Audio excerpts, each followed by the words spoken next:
친형이 내년 3월 결혼할 거라는 소식을 듣고 형수들 여자를 만났어요. 올해 초에 만나는 여자가 있다고 하더니 결혼을 전제로 연애를 했나 보더라고요. 우리 형은 명문대를 졸업했고 20대 후반의 행정고시의 꽃으로 통하는 5급 공채 재경직에 합격한 유능한 공무원이에요.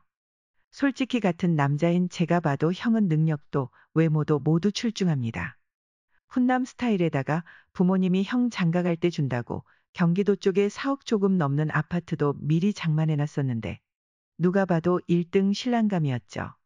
문제는 어릴 때부터 공부밖에 모르던 범생 스타일인지라 연애도 몇 번 못 해보고 이쁜 여자 앞에선 말도 제대로 못하는 쑥맥이 된다는 겁니다. 그런 형이 결혼을 하겠다고 데려온 여자가 글쎄 저와도 잠깐 만났던 여자란 겁니다.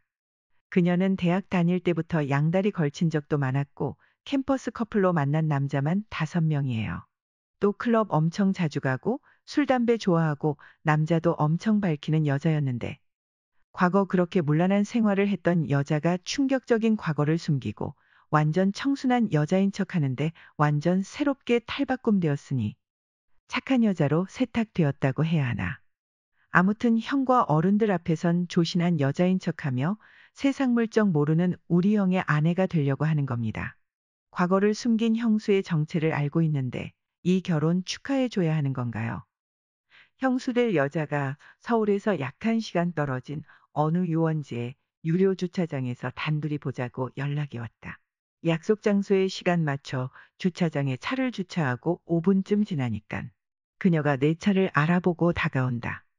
긴 생머리에 이목구미가 뚜렷하고 땡그랗고 큰 눈, 그리고 진한 쌍꺼풀이 남자라면 누구나 좋아할 타입이다. 클럽에서 부킹으로 만난 그녀는 첫 만남에 내가 마음에 쏙 들었는지 돈 들일 필요 없이 자기가 혼자 살고 있는 원룸으로 같이 가자고 해서 그녀의 집으로 따라 나서면서 인연이 되었다. 그녀는 내 차에 올라타자마자 눈물을 쏟아낸다. 오빠 제발 한 번만 모른 척 해주라. 그녀와 3개월가량 연인 사이로 지냈었는데 지금은 우리 형과 결혼을 하겠다고 한다. 대학원을 다니고 있을 때였습니다. 학교를 졸업하고 사회생활을 먼저 시작한 친구 녀석이 천안에서 혼자 지내고 있었는데 주말에 너무 심심하다며 놀러를 오라고 하더군요.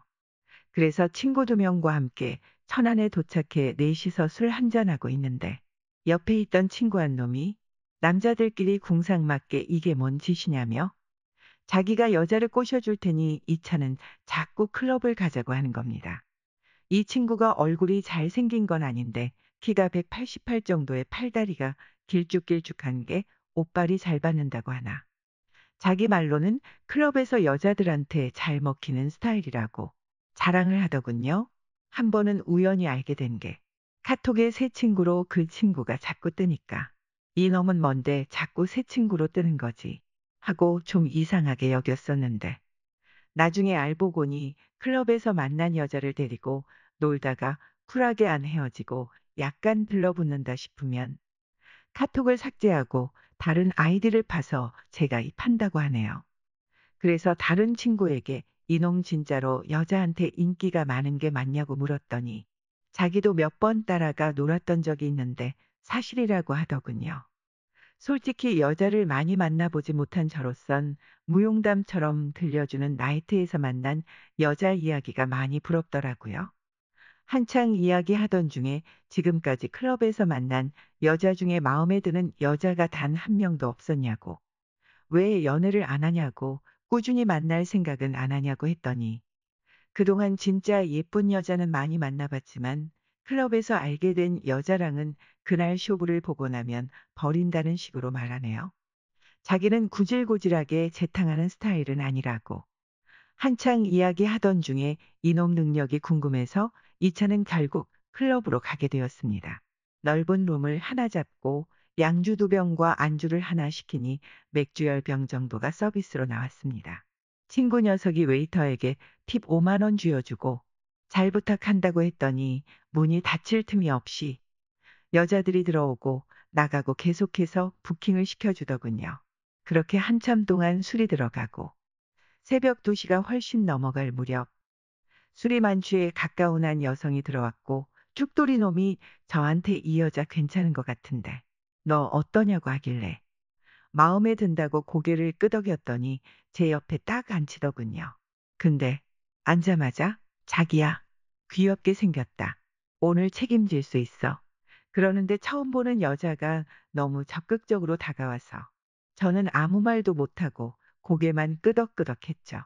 친구 녀석이 저한테 오더니 쟤 엄청 유명한 애야. 얼굴도 이쁘고 몸매도 괜찮으니깐 오늘 잘 한번 해봐. 170cm 정도의 미니스커트를 입고 왔는데 딱 모델 포스입니다. 얼굴도 주먹만한 게 연예인급 아우라가 느껴지고 자기도 대학원생이라며 저와 대화도 무척이나 잘 통했죠. 술은 더 이상 마시기 싫다면서 저한테 혹시 혼자 사냐고 묻더군요. 그렇다고 하니깐 자기도 혼자 산다면서 우리 집은 서울이라 너무 멀고 자기 집은 택시로 15분 정도 거리니깐 오늘은 자기 집으로 가자고 하네요. 다음날 저녁까지 같이 있다가 나오려고 하는 순간 오빠, 우리 너무 잘 맞는 것 같은데 사귈래? 오빠랑 사귀는 동안에는 클럽에도 절대 안 가고 오빠 말 잘 들을게. 오빠 하나만 바라볼게. 나랑 사귀자, 응? 그날 처음 보는 여자와 새끼손가락까지 걸고 약속을 했네요. 처음 만난 장소가 클럽이라 조금 찜찜하긴 했지만 절 많이 좋아하는 것 같고 그렇게 좋아한다던 클럽도 나 때문에 끊는다고 하는데 나 같은 숙맥이 어디 가서 또 저런 여자를 만날 수 있을까 싶은 마음도 들고 솔직히 그녀가 너무 이뻐서 놓치기 아까웠거든요. 믿으려고 애쓰고 안 맞는 부분은 최대한 맞춰가면서 연애를 시작했습니다. 주변 친구들이 부러워할 만큼 예쁜 사랑을 키워나갔죠. 근데 그녀는 허구한 날 모임 있다고 하며 술자리는 어쩜 그렇게 많은지. 그 문제로 한 소리 하면 그녀는 잔소리로 듣고 그것 때문에 싸우고 또 지치고 제가 잘못한 일이 아닌데도 싸우고 삐지면 항상 풀어주고 잘못했다고 하는 사람은 저였습니다. 사귄 지 2달도 채 안 돼 2번이나 헤어지자는 말까지 나올 정도로 크게 다툰 적도 있었고 여자친구는 나 때문에 자신이 구속받는다는 생각이 점점 커진다고 하더군요. 한마디로 저와 사귀고 나서부터 밖에 나가 술 먹는 것도 눈치 보이고 클럽 못 가게 하고 자기만 희생하는 게 너무 많다고 투덜대는데 저를 좋아해서 헤어지기는 싫은데 클럽은 가고 싶고 그래서 짜증이 많아진 것 같더군요. 그리고 한 달쯤 뒤에 제가 논문 준비로 바빠서 며칠 동안 여자친구와 못 만난 적이 있었는데 그때 저 몰래 클럽에 갔던 모양입니다. 클럽남 그 친구에게 연락이 왔더군요. 너 여자친구 또 클럽에 왔더라. 너 여자친구 클럽에서 쭉순이로 엄청 유명해. 클럽에 자주 오는 친구들은 알만한 사람은 다 아는데. 너 그만 헤어졌으면 좋겠다. 기분 나쁘게 듣지 말고 다 너를 위해서 하는 소리야. 뭐라고? 골뱅이 쭉순이가 뭔데? 난 다 알고 만나는 줄 알았는데. 전 그때까지 골뱅이가 뭔지도 몰랐고 여자친구가 클럽 쭉순이인지도 몰랐네요. 그날 친구에게 모든 내용을 듣고서 여자친구의 과거에 대해 알게 되었죠. 그녀와 만남은 3개월간 연애 끝에 마무리 짓고 제가 호주로 어학연수를 가면서 완전 연락이 끊겼습니다. 금요일 오후에 형한테서 전화가 왔다. 민철아, 형 결혼한다는 소린 들었지. 일요일 날 상견례 하는데 올 거지? 너 그동안 해외에 나가 있어. 소개도 못 시켜줬는데 일요일 와서 형수 될 사람 얼굴 보러 와야지. 그럼 형 상견례 자리인데 당연히 가야지. 저는 올해 30살입니다. 저희 형은 32살이고 형수 될 분은 28살입니다. 평소 여자에게 관심도 없는 형이 30살이 넘어서야 첫눈에 반한 여자가 생겼다고 하더니 지인 소개로 형수 될 분을 소개받아 1년 넘게 잘 교제하고 둘 다 여행이 취미라서 해외여행도 이미 몇 차례 다녀왔답니다. 그리고 내년에 결혼하고 싶다고 부모님께도 말했나 봐요. 드디어 쌤님 같은 형이 제대로 된 임자를 만난 모양입니다. 저는 1년간 호주로 어학연수를 다녀오느라 형수 될 분 얼굴을 못 본 상태였습니다. 그래서 제가 귀국하고 형이 내년 봄에 결혼 계획을 가지고 있어 가을에 상견례가 있었고 저도 그 자리에 참석하였습니다. 그런데 그때 정말 믿기지 않은 일이 일어났습니다. 형 상견례 자리에서 형수로 소개받은 여자가 바로 1년 전 제가 친구들과 술을 한잔하고 나이트를 따라갔다가 만나 3개월간 사귀었던 클럽 죽순이 그녀였습니다. 그 순간은 둘 다 너무 당황했지만 상견례는 잘 마쳤습니다. 그 뒤로 형수들 분이 문자가 오더군요. 그때 딱 한 번 결혼 전 실수였고 앞으로 그럴 일 절대로 없을 거니깐 형한테는 비밀로 해달라고 얘기하지 말라고 하더군요. 일단 알았다고 했습니다. 근데 지금 이 상황이 너무 힘듭니다. 저희 형이 불쌍하고 저 형수란 분을 믿고 평생 살아야 하는데 나중에 결혼하고서도 그러지 말란 법이 없지 않겠습니까? 형의 인생이 걸린 문제인데 너무 괴롭습니다. 저는 어찌해야 할까요? 딱 반백살 조금 넘은 여자입니다. 옛말에 이런 말이 있죠? 부모 복 없으면 남편 복도 없고 자식 복도 없다고. 저는 다행히 부모 복만 없고 남편 복이랑 자식들 복은 있었던 것 같습니다. 어렸을 적 제 불우한 가정사를 살펴보면 정말 자서전이나 수필로 몇 권이나 써도 모자랄 것 같아요. 저만큼 세상에 부모 복 없는 사람이 또 있을까? 천륜을 빙자한 악연이 자식대에까지 이르면서 저는 제 몸에 있는 부모라는 사람들의 피를 몽땅 뽑아내버리고 싶은 심정이었습니다. 부모에게 버림받아 친척들 손에서 옮겨다니면서 자랐어요. 차라리 고아원이 좋았을 것 같은 환경에서 저는 구박도 많이 받고 천대도 많이 받고 자랐어요. 아휴, 너 그렇게 눈 사납게 치켜뜨면 네 애미처럼 팔자 사나워진다. 그 애미의 그 딸이라더니 애미 피가 어딜 가겠어? 콩 심은 데 콩 나고 팥 심은 데 팥 난다고. 저놈의 기집애도 앞날이 훤하다 훤해. 라고 친척들이 말을 했는데 정말 이른 나이에 수모받는 것이 뭔지 알았고 자존심이 구겨진다는 것이 어떤 감정인지 너무 일찍 알게 되었습니다. 제 나이 불과 8살, 초등학교 1학년에 불과했어요. 저희 엄마는 저를 혼인하지 않고 미혼모 상태로 낳았어요. 엄마 성격에 분명 몇 번이나 나쁜 맘을 먹었을 텐데 본의 아니게 제 생명줄이 길었는지 제가 어떻게 태어나긴 했더라고요. 행여 엄마 인생에 피해가 갈까봐 엄마는 절 출생신고조차 안 한 채 키웠습니다. 정확하게는 제 스스로 자랐지요. 밥이라도 제때 먹었음 키라도 좀 컸을 텐데 어렸을 때 많이 안 먹어서 그런지 제 키는 항상 또래 아이들보다 작았습니다. 뭐 출생신고도 안 하고 키운 판에 얼마나 영양가치 있던 음식들을 챙겨주었겠어요. 엄마라는 작자는 저를 두고 밖에 나가서 며칠이나 안 들어오기도 했고 항상 밖에서 본인 인생 챙기기에도 굉장히 바쁜 사람이었습니다. 그리고 자식을 키운 상태로 팔자를 고친다는 건 도저히 안 되겠던지 어느 날 요조숙녀인 척 호호거리며 좀 잘 살고 점잖은 사람을 만나는 듯 하다가 귀엽고 저를 얼굴도 보지 못한 제 아빠를 찾아 떠넘기고야 말았습니다. 어디서 그렇게 꼭꼭 숨어 있었대? 자식 맞기 싫고 양육비 주고 싶지 않아서 악착같이 숨어 있었나 보지? 나 조만간 새 사람 만나 팔자 필 거야. 앞으로 당신이 애를 키우던지 어쨌던지 알아서 책임져. 자, 이건 유전자 검사서. 라고 막노동판에 와서 술에 쩔어있는 남자에게 저를 미는데 그 사람이 제 아빠인지도 잘 모른 채 공사 현장의 어두운 분위기와 거칠고 흙투성이의 사람들이 무서워 보여 그만 울음을 터뜨리고 말았습니다. 엄마는 제가 울거나 말거나 후다닥 그 길을 빠져나가기에 바쁘셨죠. 그래도 엄마인지라 저는 목에 핏대가 서도록 엄마를 악을 치며 불렀건만 야속한 엄마는 제게 시선 한 번 두질 않으시고 점잖은 아저씨의 차에 몸을 실어 이윽고 사라졌습니다. 아버지 역시 그 광경을 보고 대략 짐작을 한 모양이더라고요. 저를 보고 연신 한숨을 쉬더니 처음 본 딸에게 악수를 위해 손을 내미셨습니다. 뱃속에 있었을 때 딱 한 번 본 것 같은데 태어나서 보는 건 서로가 처음이구나. 반갑진 않지만 너희 엄마가 이런 판단을 내렸으니 한번 지내는 보자.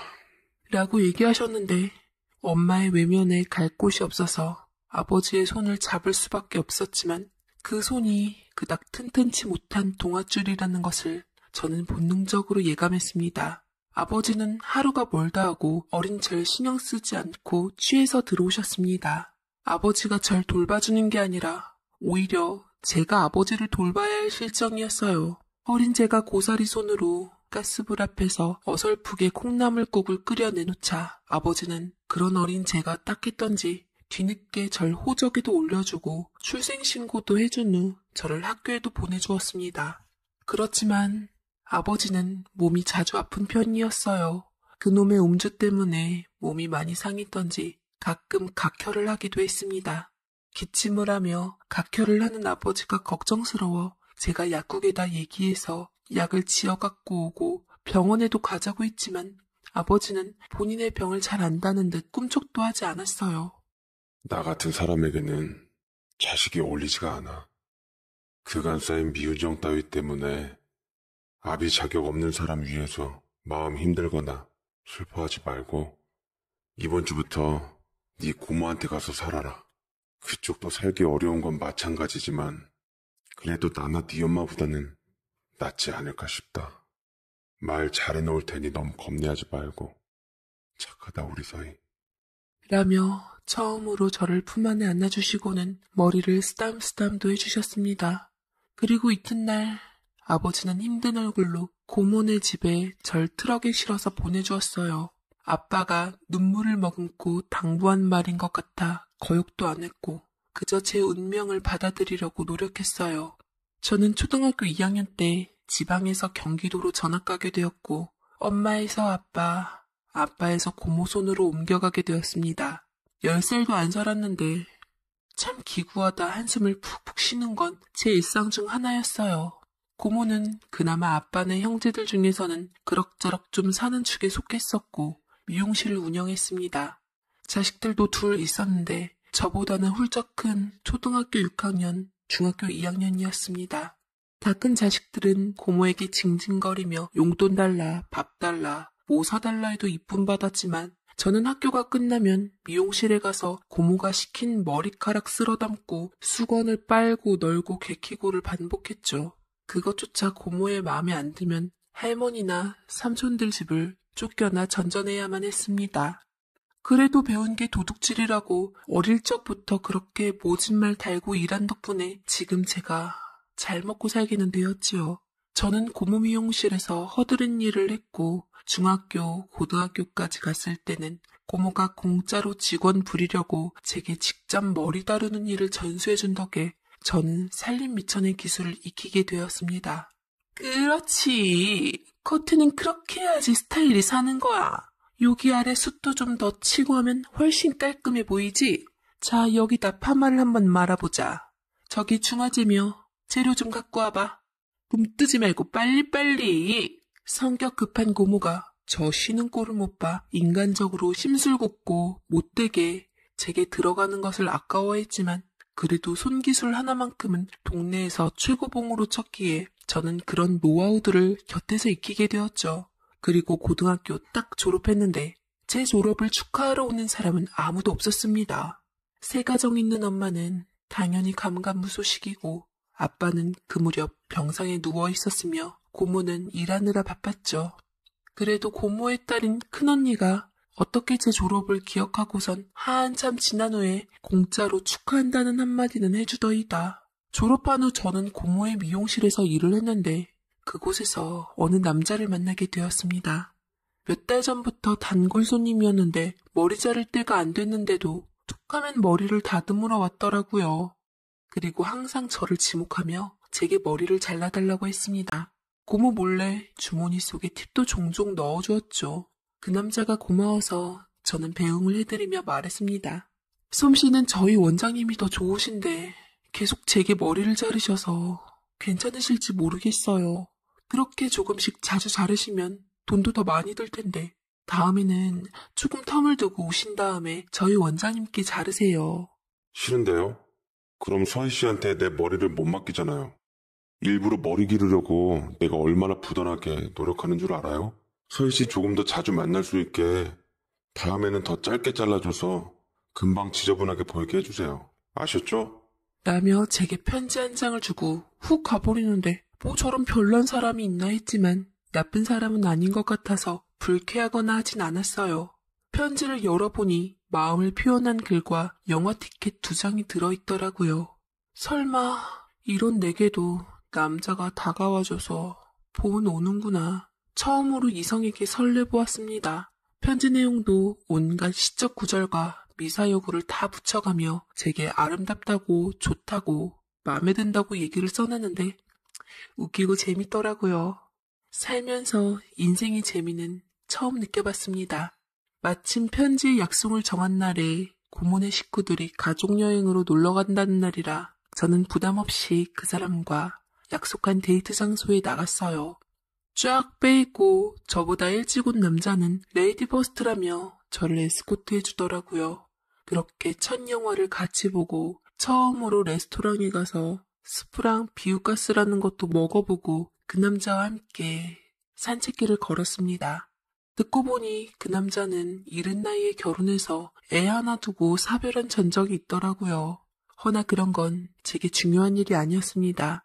생애 처음으로 누리는 행복으로 인해 저는 그 남자에게 내 인생을 맡겨보기로 하고 혼전 임신을 빌미로 해서 곧 결혼 약속을 하게 되었어요. 시댁이라는 곳도 처음 가봤는데 고모가 항상 헐뜯었던 시댁과는 이미지가 많이 달랐습니다. 시부모님께서는 저를 아들의 짝으로 인정해주시고 부모 없는 것을 불쌍하게 여기시며 잘 대해주시려고 노력했습니다. 혼수 예단 같은 건 하지 말아라. 뱃속 귀한 손 주면 된다. 작은 쇠살림 하나씩 장만해 가는 것도 행복인 게야. 앞으로 우리 식구가 되었으니 시부모가 아닌 친부모라고 생각하고 잘 살아보자, 아가야. 저는 그간 힘들었던 서러움이 울컥 터지면서 시부모님 앞에서 쉴 새 없이 소리내어 울었습니다. 그런 저를 시부모님께서는 따뜻하게 안아주셨죠. 그런 가족이라는 포근하고도 든든한 울타리를 갖게 된 저는 결혼식을 며칠 앞두고 병상에 누워있는 아버지를 찾아갔습니다. 힘들게 지금껏 버텼던 아버지는 이번에서야 운명이 얼마 남지 않은 것을 예감했는지 저와 사위의 손을 잡아주시며 잘 살라고 우리 딸 행복하게 잘해달라고 예민한 편에게 장인으로서 신신당부를 했더랬죠. 그리고 저희는 결혼식을 올렸고 신혼여행을 다녀오자마자 저는 아버지의 장을 치러야만 했습니다. 아버지가 간 모습을 보자니 인생의 허무함이 들더라고요.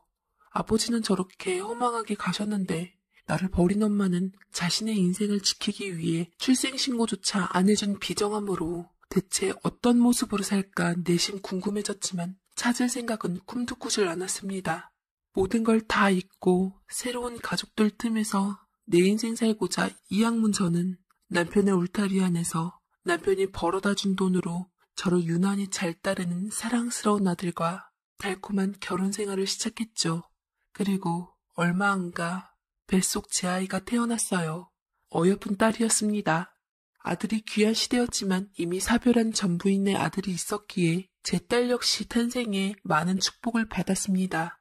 특히나 남편은 아주 딸바보가 되었고 의젓한 우리 아들도 제 딸에게 멋진 오빠가 되어주었죠. 시부모님께서는 하나같이 제게 고생했다고 말씀하시고는 특히나 시어머니와 시이모님께서 특별히 제 산후조리까지 해주시며 제가 행여 밤잠 못 자 몸이 상할까 싶어 아이를 함께 돌봐주었습니다. 거기다 산후보약까지 지어주셔서 제 몸은 하루가 다르게 빨리 회복되었어요. 태어나서 이렇게 대접받고 살 수 있구나 싶을 정도로 제 인생은 빛이 나게 되었습니다. 무너졌던 제 자존감을 회복시켜 주었고 저는 비로소 사람답게 사는 방법을 알게 되었죠. 그래서 제 자식들에게만큼은 제가 받았던 사랑과 제가 못 받았던 아낌없는 사랑을 주고 부족함 없이 자라게 하고 싶었어요.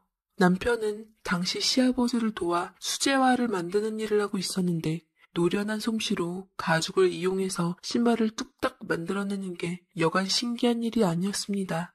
덕분에 떨어진 신발만 신었던 제 팔자에도 제 발에 딱 맞는 수제 구두가 신발장에 넘쳐났고 우리 자식들도 비싼 가죽 구두를 취향껏 신었습니다. 저는 아이를 좀 키워놓은 후 시댁 도움으로 미용실까지 오픈하게 되었어요. 그리고 금방 자리 잡혀 어느새 저는 예전에 고모처럼 동네에서 머리 자라기로 손꼽는 미용사가 되었지요. 돈도 적잖이 벌었고 우리는 맞벌이를 해서 단칸방에서 시작해 그 당시 흔치 않았던 아파트까지 진입하게 되었어요. 미용실이 잘한다고 소문이 나기 시작하며 멀리서도 머리를 하기 위해 잘나가는 사모님들이 가끔 들려주셨고 저는 그들에게 정보를 얻어 투자도 하고 나니 제가 미용실에서 번 돈은 우스워질 만큼 많은 투자 수익을 거두게 되었습니다. 정말 돈 때문에 여태껏 힘들게 산 세월이 무색할 만큼 돈을 쉽게 버니 허무하기도 하더라고요. 저는 돈을 가족들을 위해 쓰고 저축도 하며 알뜰하게 꾸려나갔어요.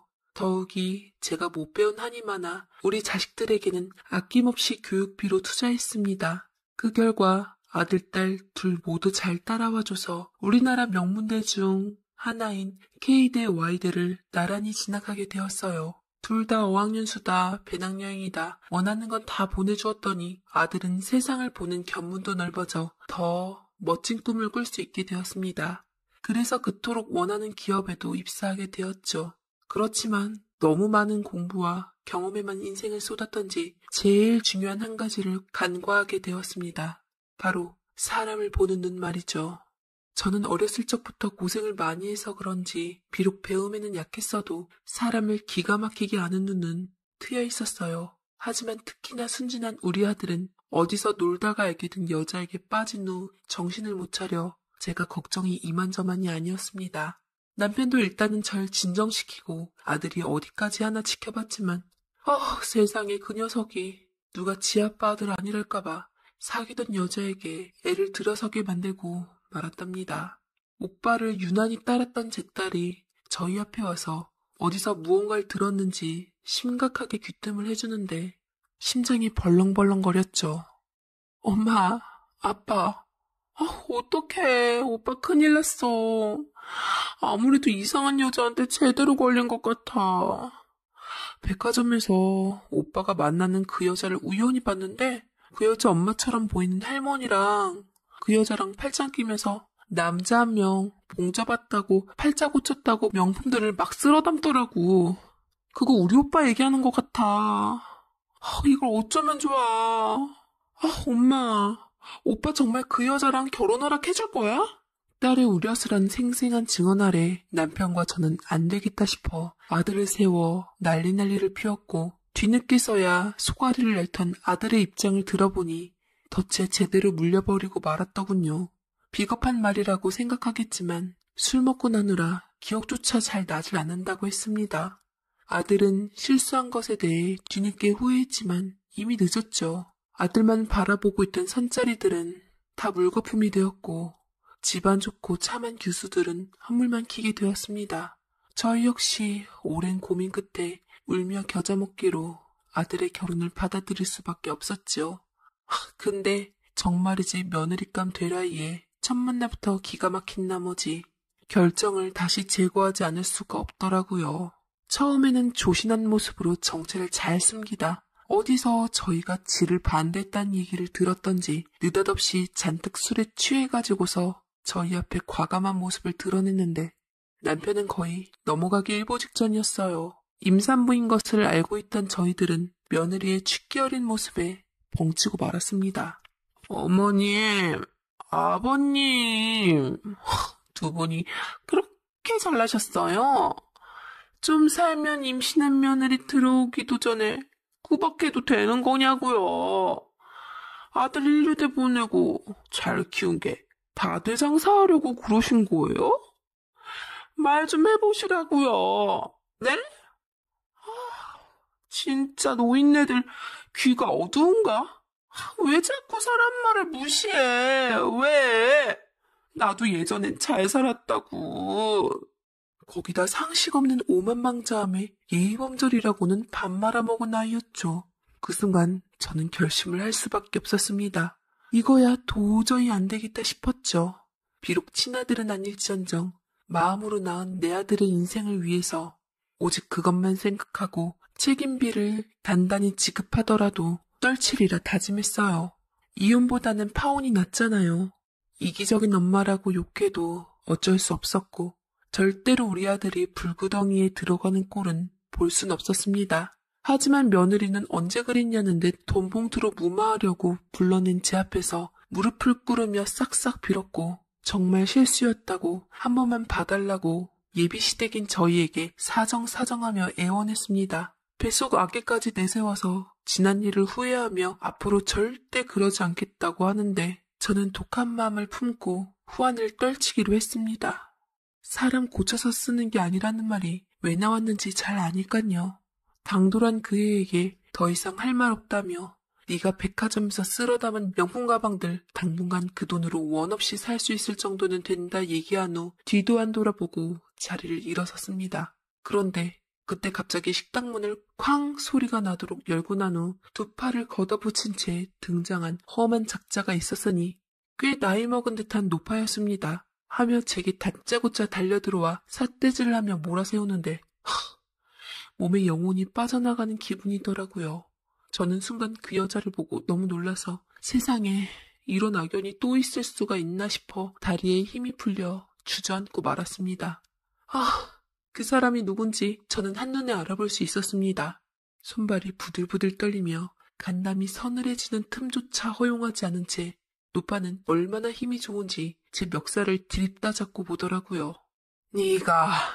네가 감히 내 귀한 딸 배부르게 만든 놈의 애미냐? 에라이 천벌 받을 인간아. 멀쩡한 아가씨 인생을 망쳐놓고 이깟 돈으로 무마하면 다 되는 줄이나 알아? 돈 품께나 있는 집안이라고 들었는데 돈을 이따위로 멍멍이처럼 쓰면 안 되지. 우리가 우습게 보였나 본데 아주 혼꾸녕을 내줘야 정신 차리겠어?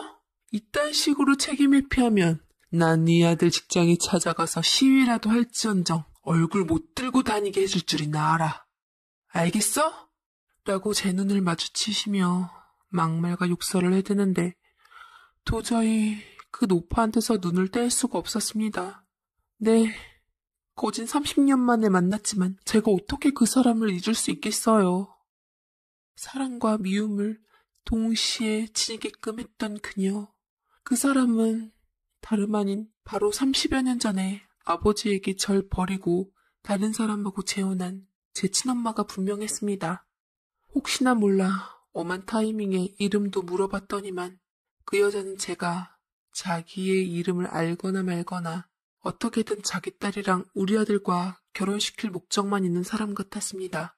그 아이는 지 엄마가 그러는 걸 말리는 신용조차 안 하더라고요. 과연 그 여자 빛을 다 왔습니다. 세월이 그토록 흘렀건만 백발과 주름진 얼굴을 빼면 탐욕스런 눈빛, 매정한 말씨와 배어있는 욕설, 무례함, 누굴 닮아서 그 아이가 예의를 밥 말아 먹었나 싶었더니만 바로 그 여자의 딸, 제 친어머니의 딸이었기 때문에 그랬던 겁니다. 아들의 며느리감이라고 생각한 그 아이는 사실 제 친이부동생이었던 거죠. 이 결혼은 어차피 될 수가 없었습니다. 비록 내가 엄마의 호적에 오른 적도 없다고 한들, 내 아들이 비록 내 핏줄이 아니라고 한들, 그 아이와 내가 엄마의 뱃속에서 품다 태어난 친딸들로서 이부자매의 사이라는 것은 하늘이 알고 땅이 아는 명백한 사실이었으니깐요. 사정이 어쨌든 둘 다 피가 안 섞인 상태라고 해도 제 이부자매인 이모와 제 의붓아들인 조카가 결혼할 순 없는 거잖아요. 추정해보자면 이부동생 나이가 20대 후반이었고 엄마 나이가 70대라고 생각한다면 엄마는 40대 늦은 나이에 임신해서 애를 낳은 것 같더라고요. 나를 버리고 새 사람한테 시집갔을 때 뭐 사이에 동생이 생겼을 수도 있겠다 어쩌다가 한 번쯤은 생각한 적이 있었는데 그 이부동생이 바로 제 아들이 데려온 며느리감일 줄이야. 꿈에도 생각하지 못했죠. 한 가지 다행인 건 엄마가 날 7살 때 버린 탓에 그녀는 절 알아보지 못한 것 같았어요. 뒤늦게 정신을 차리고 엄마에게 붙잡힌 멱살을 억지로 떼내고는 돈봉투만을 남긴 채 밖으로 뛰어나갔습니다. 그리고서 행여나 우리 아들한테 피해가 갈까봐 노심초사한 마음으로 불안하게 집안을 서성였어요. 남편이 퇴근하고 오자 제 심하게 떨어진 손톱을 보며 그는 놀랐습니다. 저는 남편 앞에서 한없이 무너지는 모습을 보이며 제가 겪었던 일들에 대해 숨기지 않고 모든 것을 얘기했어요.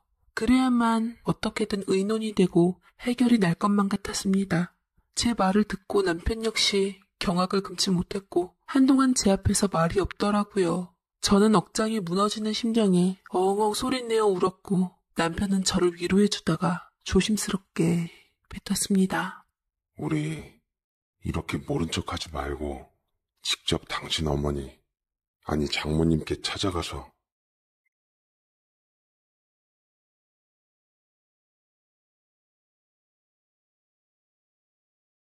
모든 걸 밝히고 얘기를 드려보자. 당신도 그간 말은 안 했지만 친정 어머니 많이 그리울 법도 할 거라고 생각이 들었어. 그래도 천륜으로 맺어진 부모 자식간인데 어떻게 처제가 우리 아들이랑 얽혀서 이렇게 만난 것도 나는 다 당신과 장모님을 위한 인연이라고 생각해. 돌이킬 수 없는 일을 막으려면 무조건 솔직하게 말하고 양해를 구하는 게 맞다고 봐. 안 돼. 당신은 아직도 우리 엄마가 얼마나 비상식적이고 아나무인인 사람인지 모르겠어? 그 애만 보더라도 알 수가 있잖아. 엄마라고 부르고 싶지도 않아. 나한테는 없는 사람이라고. 어렸을 적 내가 그 사람한테 힘들게 짐덩어리 취급받은 걸 생각하면 나 아직도 가슴이 아파. 그 사람 나타나서 하는 모습 보니 어린 날에 나한테 더 미안해. 우리 아들도 그 여자 딸 싫다고 했잖아. 당신은 거북하지도 않아? 아들 생각은 안 해? 이제 와서 엄마와 다시 만난 인연으로 엮인들 이부동생이 아들의 아이까지 가진 마당에 어떻게 얼굴 보며 살 수 있겠냐고. 어차피 안 되는 결혼 뭘 그렇게 가타부타 할 게 있어. 정말 끔찍한 악연이야 이건. 제가 이성을 잃고 슬픔에 겨워 울자 남편은 저를 말없이 보듬어주고 안아주었습니다. 제 슬픔이 남편에게까지 전해진 느낌이었어요. 하지만 남편은 그냥 무작정 결혼을 반대하다가는 아들에게 해코지를 할 수 있으니 제 뜻이 정 그러면 안 볼 생각하고 되도록 좋게 마무리 짓자고 했습니다. 하기사 조금 진정하고 생각하니 어찌 보면 미친 개한테는 매보다는 약이 더 낫겠다 싶었어요. 그 여자가 스틀리면 정말 우리 아들 직장에 무슨 짓이라도 할지 모르니 그토록 좋아하는 두툼한 돈 쥐어주며 마무리 짓고자 했습니다. 저는 남편과 함께 그 사람들을 만나기로 했고 저는 곧 불안에 사로잡혔죠. 그 여자들은 온통 명품을 휘감고 저희 앞에 떳떳하게 등장하더라고요. 마치 빚받으러 나온 빚쟁이들 같았습니다. 남편이 엄마에게 허리 굽혀 인사드리고 차를 정중하게 들이자 무슨 대단한 위치인 양 거들먹거리는 게 그 모습조차 꼴보기 싫더라고요. 저는 욱 감정이 올라와 미리 찾아놓은 두툼한 돈 봉투를 앞에 던지고는 가시돋친 말로 공격적이게 말했습니다. 이거 가져가서 실컷 쳐드시고 좋은 말 할 때 우리 애 놔줘요. 솔직히 당신 딸 뱃속아이 우리 아들 아이라는 증거 있어? 우리 아들 아무것도 기억 안 난다고 있어. 걔가 그렇게 책임 회피하는 아이가 아닌데 지금이라도 조용히 물러서면 당신 딸이 엄하게 우리 아들 발목 잡은 거 다 눈 감아 줄 테니까 나중에 애기 태어나면서부터 큰일 치르고 싶지 않으면 돈 받고 가요. 그러자 기막힌 듯 엄마는 순간 이부동생이랑 쭈삣거리긴 하더라고요. 엄마의 한쪽 눈이 가늘게 떨렸습니다. 이상하게 30년이나 흘렀는데도 엄마가 당황했을 때 하는 버릇 같던 게 왜 기억이 나는지 모르겠어요. 엄마는 당황스러우면 한쪽 눈을 가늘게 떠는 버릇이 있었어요. 지금도 그 버릇을 갖고 있었습니다. 엄마는 이부동생의 손을 꼭 잡으며 어디 한번 해볼 테면 해봐라. 이건 엄연히 혼인을 빙자해서 우리의 신세를 망치게 한 거다. 회사에 가서 드러누울 거라며 생떼를 썼지만 저는 어디 한번 해보라고 했습니다. 내 미용실 손님 중에 변호사 사모님 계시고 검사 사모님도 계신다. 내가 입만 뻥긋하면 당신 딸 사기 결혼 혐의나 협박으로 콩밥 먹여서 전과자 만들 거라고도 눈치 껴뜨고 말했어요. 그리고 최후의 애교까지 가했죠. 나 제 애기 낳자마자 유전자 검사 바로 진행할 거고 만약 우리 아들이랑 유전자 검사 안 맞으면 과거 행실 낱낱이 조사해서 인터넷에 올린 후 대한민국에서 얼굴 못 들게 해줄 거예요. 뭐라고? 뭐 이런 여자가 다 있어? 야, 너 지금 우리 딸한테 뭐 하자는 건데? 네 아들 앞길을 아주 애미가 망치려고 작정을 했구나. 오냐, 좋다. 너, 나 민숙자가 누군지 잘 모르는 모양인데 어디 할 때까지 해보자. 내가 어떤 사람인지, 내 딸 건드리면 무슨 짓으로 안갚음을 받는지 내 똑똑히 일러줄 거야. 당신이 잘못 안 뉘우치고 만약 날 더 수틀리게 하면 당신의 과거까지 틀릴 줄 알아요. 당신이 30년 전 미혼모로서 아기 낳고 그 딸 출생신고조차 안 해준 채 방치하다시피 7년 동안 키우다 아버지한테 버리고 딴 남자랑 재혼했다고.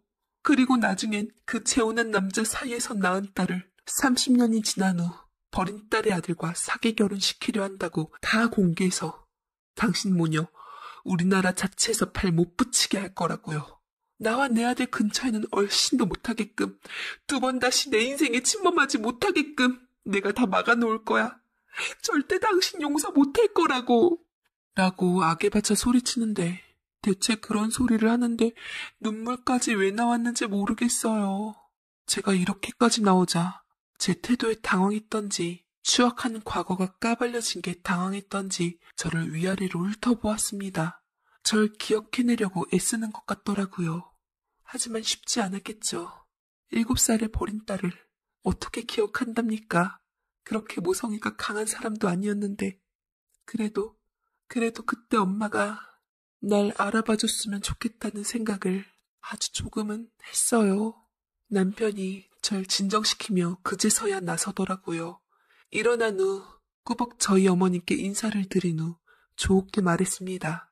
어머님, 혹시 제 안사람 기억하세요? 제 안사람은 장모님을 어렸을 적 본인을 낳아준 친모라고 한눈에 알아보던데. 장모님 성함이 민숙자 자자 맞으시죠? 제 안사람 이름은 한서희입니다. 혹시 기억하시는지요? 뭐? 한서희? 한서희가 누구야? 서희? 서희? 서희? 한서희라고? 누가? 이 여자가? 그러자 갑자기 친엄마 얼굴이 사색이 되기 시작하면서 눈이 10배는 커진 얼굴로 남편과 저를 번갈아 보았습니다. 그리고 제게 시선을 고정하더라고요. 가물가물한 듯한 얼굴이었지만 묻어버린 기억 한 조각의 불씨가 살아난 듯 제 얼굴이 기억이 났는지 본인의 다물어진 입을 막아버렸습니다.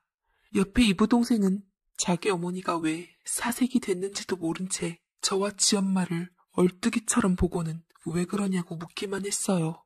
제 친어머니는 그래도 아예 도덕성까지는 썩어버리진 않았던지 기가 막힌 듯 이것저것 생각하며 계산하다 뜬금없이 자리를 박차고 일어섰고, 이부동생은 마시고 있던 차에 사례가 걸리며 콜록콜록 기침한 채 갑자기 나가면 어쩌냐고 부랴부랴 제길 인사를 한 후 본인 어머니의 뒤를 따랐습니다.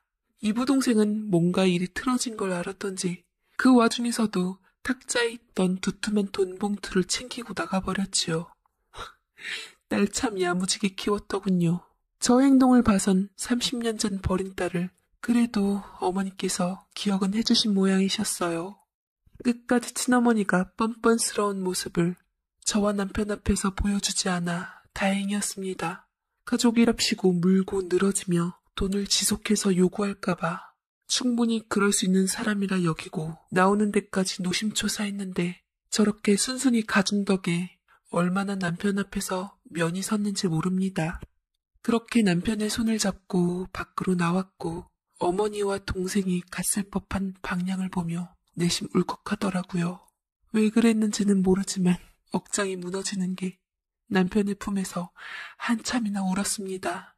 그게 친엄마의 마지막 기억이었습니다. 이부동생과 제 아들 사이에 자칫 임신과 결혼으로 엮일 뻔한 불미스런 사실은 남편과 저 그리고 제 친어머니밖에 모르는 걸로 끝나버렸습니다. 모두가 알았으면 더 큰 비극이 왔을 텐데 그렇게 번지지 않아 얼마나 다행이었는지 모릅니다. 친엄마는 심지어 혼자라도 찾아와 제 앞에서 용서를 빌 용기조차 없었던지 이부동생과 함께 제가 말했던 대로 제 인생을 침범하지 않았죠. 그게 아마도 마지막 그녀의 배려였는지도 모릅니다. 그 이후에는 그들을 볼 기회는 전혀 없었죠. 하지만 왜 이렇게 마음이 아플까요? 왜 이렇게 가슴이 쓰라리고 미칠 것만 같은지 모르겠습니다. 남편은 지금도 말을 해요. 그래도 30년 만에 만난 친정엄마와의 인연을 꼭 무참히 끊어야만 했냐고요. 어쩌면 가족을 지키기 위해서. 안녕하세요. 저는 60이 넘은 아줌마이며 며느리를 본 지 2년 정도 된 시어머니입니다. 조용한 저희 모자 사이에 생글생글한 며느리가 들어와 얼마나 좋은지 몰라요. 원체 아들이 무뚝뚝하고 말이 없어 대화도 거의 안 했거든요. 하지만 이런 무뚝뚝한 아들이어도 장가를 가고 집에 없으니 집이 얼마나 썰렁한지 모르더라고요. 18평밖에 안 되는 작은 집임에도 불구하고 저 혼자만 있으려니까 많이 적적했어요. 제가 남편 없이 혼자 사는데 벌써 혼자가 된 지도 20년이 넘었어요. 선으로 소개를 받아 딱 5번 만나고 결혼을 한 남자였지만 그래도 아들의 아빠로 저의 남편으로 열심히 살았던 사람이었는데 젊은 나이에 암에 걸려 세상을 일찍 떠나게 되었죠. 남편이 세상을 떠나면서 저는 혼자 아들을 키워야 했고 정말 안 해본 일이 없을 정도로 열심히 살았어요. 지금도 일은 하고 있지만 그때는 잠자는 시간까지 아껴가며 일을 했죠. 낮이고 밤이고 뭐 없이 닥치는 대로 일을 했어요. 먼저 간 남편도 살아있을 때 그렇게 열심히 산 편이 아니라 남겨둔 건 빚밖에 없었어요. 남편 가기 1년 전에 남편이 본인 고등학교 동창 친구한테 사업 투자를 하나 했었거든요. 그 동창 친구가 남편 친구들 중 유일하게 성공을 한 친구였는데 무슨 건강 보조식품을 만든다고 투자를 하라고 했었다가 그게 사기인 걸 알게 되면서 남편 또한 같이 망하게 된 거죠. 그 친구는 이미 해외로 잠수를 타버리고 연락도 안 되는 상황이었고 저희 남편은 알아 누웠어요. 평생은 옷 한 벌 제대로 사 입지도 못하고 외식도 한 번 제대로 해본 적이 없이 그 돈을 모았는데 이렇게 허무하게 날려버리니 아마 남편이 그 충격으로 몸이 더 안 좋아진 것 같았죠.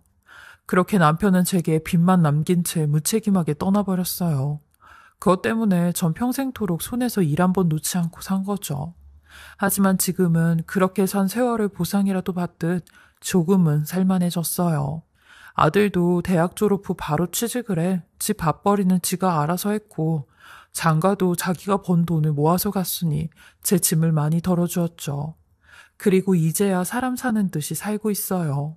근데 이런 제 무료한 삶에 또 다른 삶이 시작이 되었어요. 바로 20살 때 결혼까지 할 뻔한 제 첫사랑을 다시 만나게 된 거죠. 그것도 제가 일하고 있는 마트에서 말입니다. 제가 마트 시식 코너에서 햄을 굽고 있는데 제 첫사랑이었던 오빠가 절 먼저 알아본 거죠. 만나더라도 이런 식으로 만나고 싶진 않았는데 처음엔 아니라고 발뺌을 했어요. 너무 창피했거든요. 근데 제 가슴팍에 달린 이름표를 보고 순자야, 너 순자 맞잖아 라고 하더라고요. 그 오빠의 눈을 보니 금방이라도 터질 듯한 눈을 하곤 저를 쳐다보고 있었죠. 이 오빠와의 인연도 이야기를 하자면 참 긴데 이 오빠를 처음 만난 건 제 친구의 소개로 처음 만나게 되었어요. 교회를 아주 열심히 다녔던 친구가 한 명 있었는데 자기네 교회에 참 괜찮은 오빠가 한 명 있다고 소개를 받아보라고 했죠. 만나면 분명히 마음에 들을 거라며 소개를 해주었는데 친구의 말대로 정말 괜찮은 사람이었습니다. 순둥순둥해 보이는 얼굴처럼 성격도 정말 반듯하고 착하고 선했습니다. 게다가 저보다 4살이 더 많은 이 오빠는 굉장히 어른스럽고 듬직한 사람이었어요. 저는 이런 오빠에게 한순간에 마음이 뺏겼고 사랑에 빠졌습니다. 남자를 한 번도 만나본 적이 없던 제가 20살에 만난 첫 남자였어요. 뭐든 시작이라 하면 무서울 정도로 깊게 빠지는 게 시작이잖아요. 저와 이 오빠 또한 서로에게 아주 깊게 빠져버렸어요.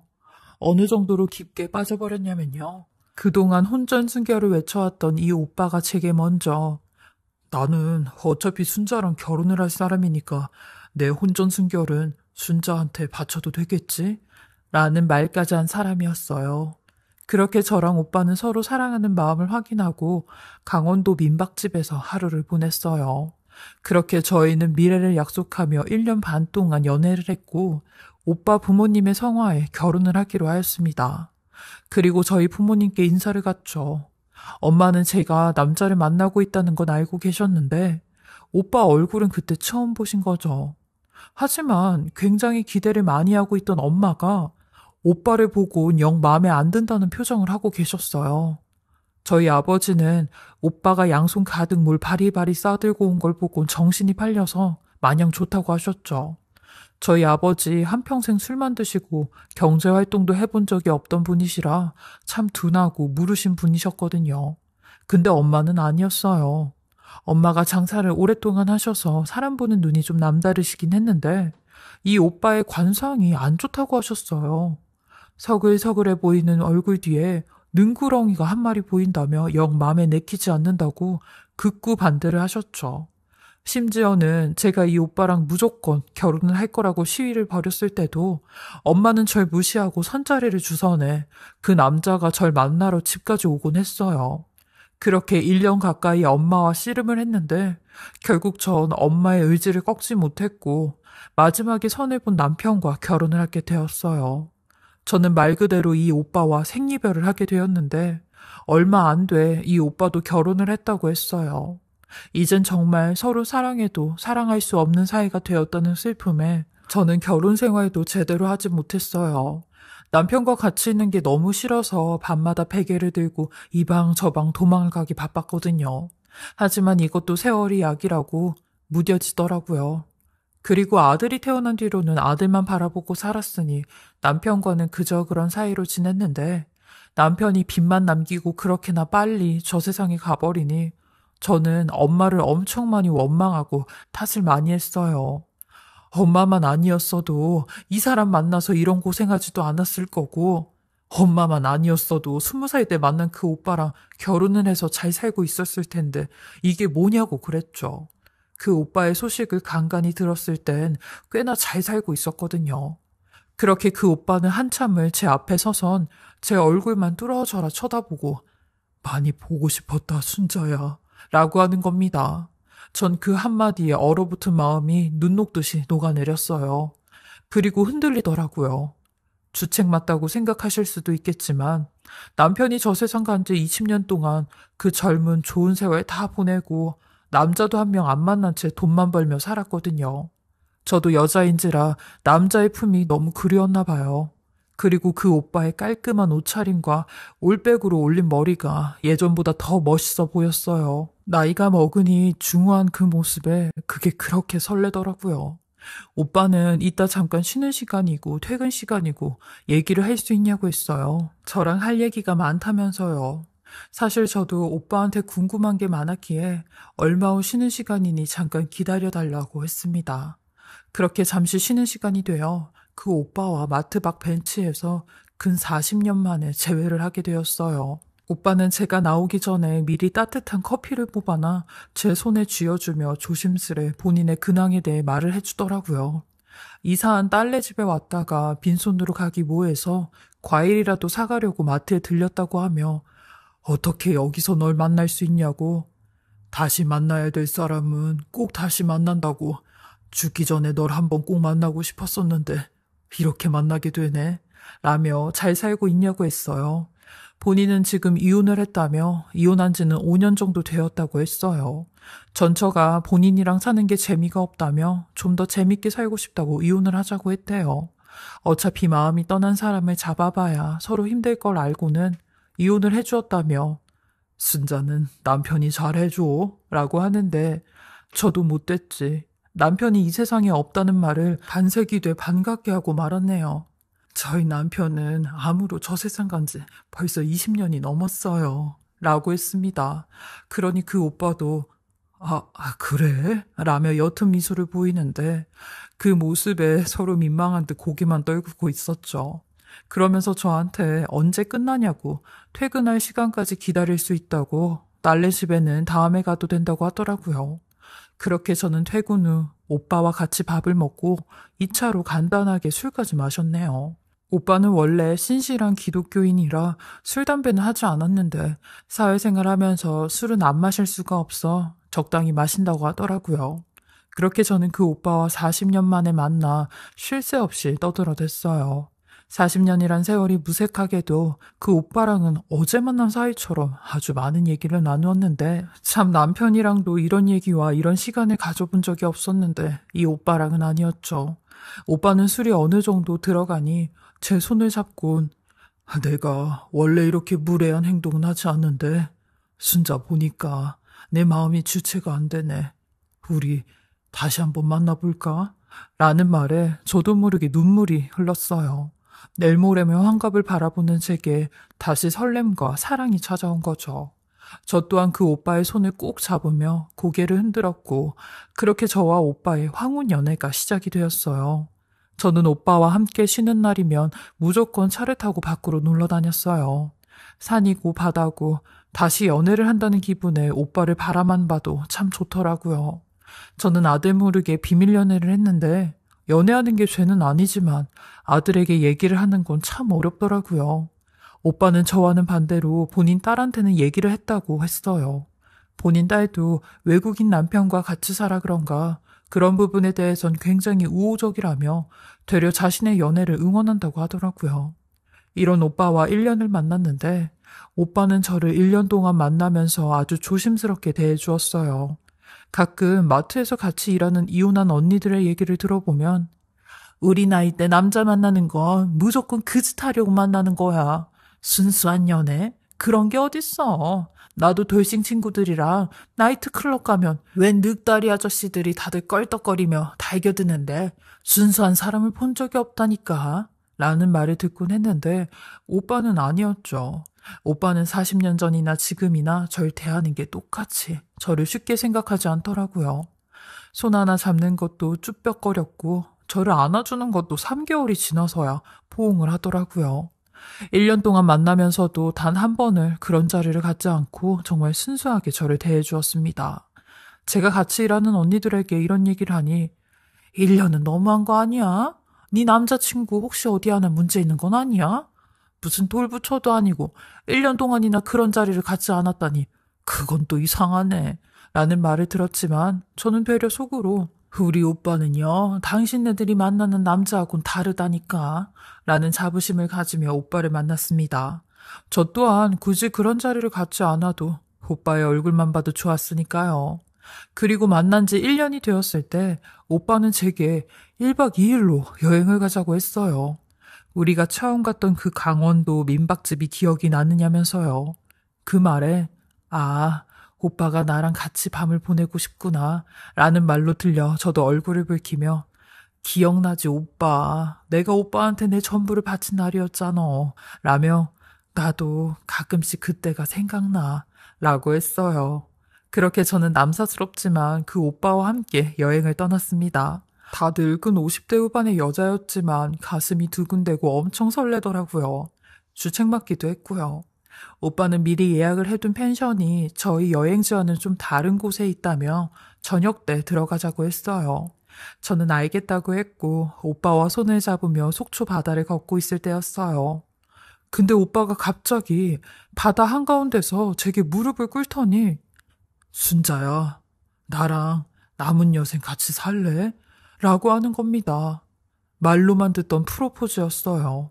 그리곤 순자는 내가 뭘 하든 무슨 행동을 하든 날 이해해주고 사랑해줄 수 있어? 난 순자를 위해서라면 그렇게 해줄 수 있는데 라고 하는데 저도 그렇게 해주겠다고 했습니다. 그러니 오빠는 몇 번이나 정말 날 이해해주고 내 모든 걸 사랑해줄 수 있는 거지? 라고 되묻더군요. 전 그런 오빠를 보고 막 웃으며 내가 각서라도 쓸까? 오빠를 다 사랑해줄 수 있다고? 나 오빠 믿어. 1년 동안 오빠 만나면서 오빠가 날 진심으로 아껴주고 생각해주는 거 보고 알았어. 나를 정말로 많이 사랑하는구나 하고 라는 말을 하니 자리에서 일어나 저를 꼭 안아주더라고요. 고맙다고요. 본인도 이제는 제게 다 보여줄 수 있을 것 같다며 용기가 생겼다고 했어요. 그때는 그 말이 무슨 말인지는 몰랐지만 제가 생각했을 땐 전 볼품없어진 몸매를 말하는 줄 알았어요. 저도 축 늘어진 뱃살이 생각이 났거든요. 그런 오빠에게 나도 이젠 오빠한테 모든 걸 보여줄 용기가 나, 라고 했네요. 그렇게 저희는 저녁밥까지 먹은 후 오빠가 예약을 해둔 펜션으로 가게 되었어요. 오빠는 제게 그곳 주소를 알려주며 내비게이션 좀 쳐달라고 했고 저는 주소를 보며 한 글자 한 글자씩 쳐서 차에 입력을 해주었어요. 그리고 도착한 펜션에 가니 연세가 좋기 80은 넘어 보이는 주인 할머니가 나와서 키를 주며 방을 안내해 주는데 저희에겐 별로 관심이 없으신 것 같았죠. 그렇게 저는 오빠와 같이 펜션에 들어갔고 오빠는 짐을 풀자마자 제게 먼저 순자, 먼저 씻고 올래? 라고 하는 겁니다. 그래서 저도 수줍은 듯 준비해간 이쁜 잠옷을 들고 화장실로 향했어요. 그리고 한참 씻고 나온 후 밖으로 나갔는데 순간 저는 제 눈을 의심하고 말았어요. 아니, 침대 위에 어떤 여자가 떡하니 누워있는 겁니다. 저는 너무 깜짝 놀라 비명 섞인 목소리로 아니, 누구세요? 라고 했어요. 그러니 그 여자가 오빠를 부르며 여보, 당신 내 얘기 안 했어요? 이 사람 모르는 눈치네? 라고 하며 나 이 사람 전처예요. 오늘 이 사람이 아주 괜찮은 사람 데리고 왔다고 해서 왔는데 얘기 못 들었어요? 라고 하는데 그때 마침 오빠가 주방에서 이쪽으로 왔고 순자, 네가 아까 그랬잖아. 날 이해해주고 내 모든 걸 사랑해줄 수 있다고. 이게 내 진짜 모습이야. 라고 하는데 그 오빠의 소름 끼쳐는 미친 듯이 뒤도 안 돌아보고 짐을 싸서 막 도망을 나오려고 했는데 그 오빠가 문을 막으며 이 기집애 좀 보소. 순순히 따라올 땐 언제고 이렇게 도망을 가려고 해? 야 박순자, 들어올 땐 네 맘대로 들어와도 나가는 건 절대 안 되지. 하며 제가 나가지 못하게 제 팔을 움켜잡고 펜션 안으로 절 밀쳐대는데 저는 그때 실랑이를 하던 그 오빠를 뒤로 하고 재빠르게 화장실로 도망을 갔어요. 그리고 문을 잠갔고 미친 듯이 떨려오는 손으로 핸드폰을 들었습니다. 밖에서 문을 따면 그 순간 끝이라는 생각에 빨리 112에 신고를 해야겠다고 생각을 했어요. 얼마나 긴장을 했는지 손에 땀이 나서 핸드폰을 몇 번이나 놓치고 말았죠. 사실 지금도 제가 어떻게 신고를 했는지 기억이 나질 않아요. 그러니 문 밖에선 이거 빨리 안 여냐는 그 오빠의 고함 소리가 들려왔고 전철하는 그 여자한테 당신 엄마한테 가서 여기 화장실 키 좀 달라고 해 라고 말을 하는데 엄마라는 말에 또 한 번 뒤통수를 한 대 얻어맞은 듯한 기분이 들었죠. 아니 그럼 이 펜션 주인이 그 노인이 이 오빠의 엄마였던 건가? 라는 생각이 들었죠. 하긴 예전에 본인 엄마가 강원도에 살고 있다는 말은 들었는데 펜션을 한다는 건 몰랐었거든요. 저는 다행히 아까 그 오빠가 내비게이션 주소를 쳐달라는 게 생각이 나 기억이 나는 대로 주소를 생각해냈고 그 덕에 경찰에게 제 위치를 알려줄 수 있었어요. 저는 경찰이 올 때까지 문 잠금 장치를 손으로 계속 누르고 있었고 전철하는 사람은 헐레벌떡 펜션 안으로 다시 들어와 아우 어머님이 화장실 키 없대. 그 많은 키를 어떻게 알겠냐고 하는데 이제 어떡해? 그러게 내가 확실한 여자 데리고 오라고 했잖아. 당신 1년 동안 이 여자 작업하면서 이 얘기도 안 하고 뭐 했어? 나는 아무것도 모르고 1년을 기다렸다 1년을. 아우 진짜 이제 어쩔 거야 라고 하는데 이게 대체 무슨 소리인지 그럼 1년 동안 이딴 걸 하려고 저를 만났던 건지 완전 멘붕인 상태였어요. 그러니 곧이어 그 오빠가 내가 말했잖아. 얘는 나한테 완전히 푹 빠져서 내가 하자면 하자는 대로 할 거라고. 근데 이럴 줄 내가 알았냐고. 야 박순자 너 빨리 안 나와? 여기까지 따라왔으면 내가 하자는 대로 해야지. 얌전해 보여서 내가 믿었건만 이렇게 뒤통수를 쳐? 라며 그 여자가 가지고 온 키를 하나씩 넣으며 문을 열기 시작했어요. 저는 제발 열리지 말라는 말과 함께 울면서 문을 붙잡고 있었죠. 그리곤 얼마나 지났을까요? 누군가 벨 누르는 소리가 들리더니 문을 두들기며 경찰입니다. 신고가 들어왔는데 문 좀 열어주세요. 라는 소리가 들려왔고 그 오빠는 절 향한 욕지거리와 함께 전처한테 빨리 숨어있으라고 하며 문 쪽으로 가는데 저는 문이 열리는 소리와 함께 화장실에서 뛰쳐나가 살려주세요. 라는 말을 했어요. 그렇게 지옥 같던 30분의 시간이 흐르고 그 오빠와 전처는 경찰서로 갔고 저도 같이 경찰서에 가서 조사를 받았어요. 알고 보니 이 오빠의 엄청난 두 얼굴이 밝혀지게 되었어요. 오빠라고도 부르기 싫은 이 미친 인간은 전철하는 여자와 이혼을 한 적도 없었고 결혼을 한 적도 없이 사실혼의 관계로 평생을 살았더라고요. 그러면서 이렇게 자유롭게 살다 언제 헤어져도 헤어지게 살자고 했다는데 그 인간 말로는 본인 와이프가 평생 이런 걸 해보고 싶어 했다며 이 짓을 꾸민 거라고 하는데 저는 이 인간을 신고하고 싶었지만 우리나라 법상 제게 아무런 일이 일어나지 않았기에 마땅한 처벌을 하지 못한다고 했어요. 나중에라도 이 인간이 제 앞에 얼쩡거리거나 찝쩍거리면 그땐 스토커로 신고를 해서 접근 금지 신청을 하면 된다고 했어요. 저는 그 길로 뒤도 안 돌아보고 야밤에 택시를 불러 30만 원 내고 제가 사는 곳까지 달려왔어요. 오면서 얼마나 눈물이 나는지 너무 충격을 받아 한여름에도 덜덜덜 떨면서 왔네요. 이제와 생각해보면 엄마가 왜 저 사람과 결혼을 극구 반대했는지 알 것 같았어요. 엄마한테는 저 사람의 구린 뒷모습이 눈에 보였는지도 몰랐죠. 그렇게 저는 제가 다니던 마트와 제가 살던 곳까지 이사를 했고 전화번호까지 바꿔 한 1년 동안은 집에만 처박혀 있었어요. 다행히 그 미친 인간 둘은 절 찾아오는 일은 없었어요. 찾아왔다 하면 바로 경찰에 신고를 하고 접근 금지 신청까지 하려고 했거든요. 저희 아들 며느리는 제가 이런 일을 겪은 건 모르고 있다가 제가 하도 이상해 보이니 며느리가 먼저 제게 무슨 일이 있으셨냐고 물어봤고 저는 그동안에 있었던 일을 전부 다 토해내듯 이야기를 했어요. 그러니 제 얘기가 아들의 귀까지 들어갔고 아들은 와선 제 손을 잡으며 그동안 내가 엄마를 너무 신경 쓰지 못했던 것 같다고 얼마나 외롭고 기댈 곳이 없었으면 그랬겠냐고 미안하다며 꺽꺽거리고 울더라고요. 그렇게 저는 든든한 아들 며느리의 보호를 받으며 조금씩 밖에 돌아다닐 수 있게 되었고 현재는 동네 마트에서 알바를 할 정도는 되었어요. 가족밖에 없다는 말을 뼈저리게 느끼는 순간이었죠. 아들 며느리는 손주가 태어나면 집에서 손주를 봐달라고 했고 저는 그러겠다고 했어요. 그 끔찍했던 지난 일들을 돌이켜보면 정말 1년이고 2년이고 어쩌면 평생 동안 사람의 속내를 아는 건 참 어렵다는 생각이 들었어요. 그 이후로 저 또한 사람을 100% 믿지 못하게 되었고 이런 트라우마는 평생 죽을 때까지 계속 남을 것 같았죠. 제가 이런 아픈 기억을 사연으로 쓰게 된 것도 이런 이유인데요. 제 이야기를 들으시는 분들도 부디 사람을 만나실 때 잘 알아보시고 저와 같은 일이 없으시길 하는 마음으로 이렇게 사연을 보내봅니다. 저의 이야기 들어주시고 읽어주셔서 감사하고요. 다들 건강하시고 좋은 분들 만나 행복한 삶을 사시길 진심으로 바라겠습니다.